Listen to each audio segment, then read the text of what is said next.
सरगुजा जिले के सीतापुर विधानसभा में जनसभा को संबोधित करने के लिए देश के रक्षा मंत्री राजनाथ सिंह पहुंचे, जहां पूर्व सैनिक भाजपा प्रत्याशी रामकुमार टोप्पो को विधानसभा चुनाव में भारी मतों से जिताकर छत्तीसगढ़ के विधानसभा भेजने के लिए जनता से अपील किया है। इधर केंद्रीय रक्षा मंत्री ने प्रदेश के कांग्रेस की सरकार पर निशाना साधते हुए कहा कि देश के प्रधानमंत्री नरेंद्र मोदी का एक नया छत्तीसगढ़ बनाने का सपना था, वह पूरा नहीं हो पाया।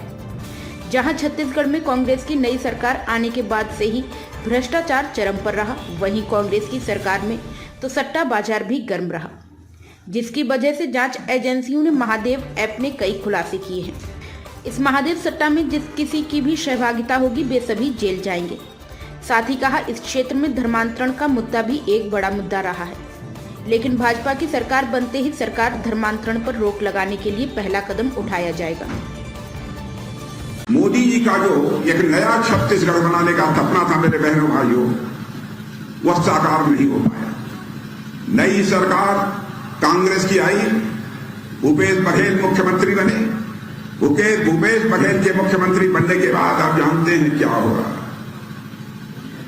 30% भ्रष्टाचार तो इस सीमा तक बढ़ गया है, 30% तो सीधे सीधे ऊपर ही आता है और नीचे जिसको जहां मिलता है वह केवल खाता है।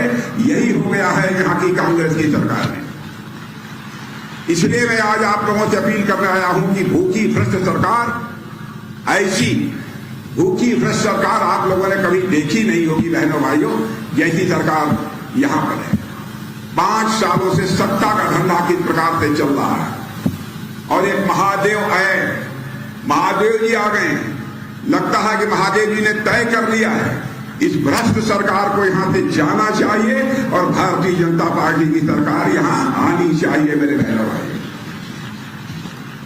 लेकिन जो यहां घोटाला हुआ है सत्ते के आरोपों के कारण, उसकी जांच हो रही है और मुझे पक्का विश्वास है कि कुछ दिनों में दूध का दूध और पानी का पानी हो जाएगा बहनों भाइयों। और यह भी मैं बतला के जा रहा हूं, यह भी मैं बतला कर जा रहा हूं, भ्रष्टाचारियों का जहां तक सवाल है, चाहे यहां का भ्रष्टाचारी हो, चाहे भारत के किसी कोने का भ्रष्टाचारी, यदि भ्रष्टाचार का आरोप मुझे बनता है तो भारतीय जनता पार्टी की सरकार उसे माफ नहीं करेगी। उसका स्थान उसका घर नहीं होगा, उसका स्थान बल्कि सरकार की जेल होगी बहनों भाइयों। यदि आपको भरोसा देकर जाना चाहता हूं बहनों भाइयों, भारतीय जनता पार्टी की सरकार बनने के बाद 3 से लेकर 4 वर्षों के अंदर वामपंथी उग्रवाद को भी हम छत्तीसगढ़ से समाप्त करेंगे। यह भी आपको भरोसा दिलाकर जाना चाहता हूं। यह भी मुझे जानकारी मिली यहां धर्मांतरण तेजी के साथ हो रहा है, यह भी एक चिंता का विषय है।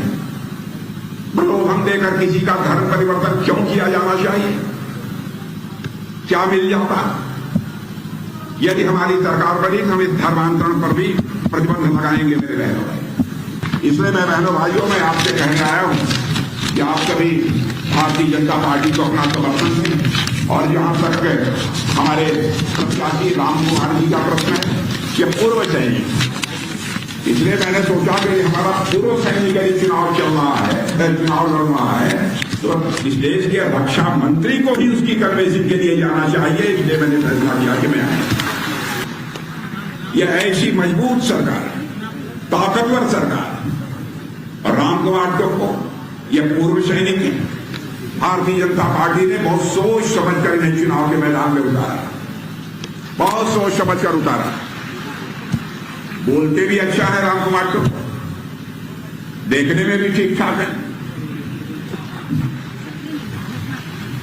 बहनों भाइयों, उनको चुनकर भेज दीजिए, भेज देंगे पक्का।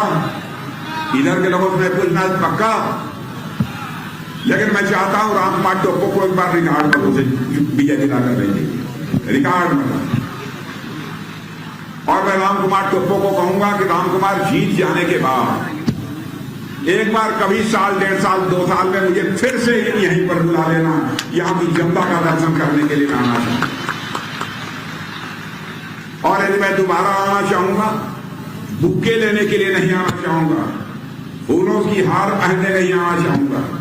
यदि मैं दोबारा यहां पर रामकुमार टोप्पो को जीतने के बाद आना चाहूंगा, यदि रामकुमार ने बुलाया तो यदि यहां पर आना चाहूंगा तो मैं शीश झुकाकर इस क्षेत्र की जनता के प्रति आभार व्यक्त करने के लिए आना चाहूंगा। मेरे बहनों भाइयों, आप सबको बहुत बहुत धन्यवाद।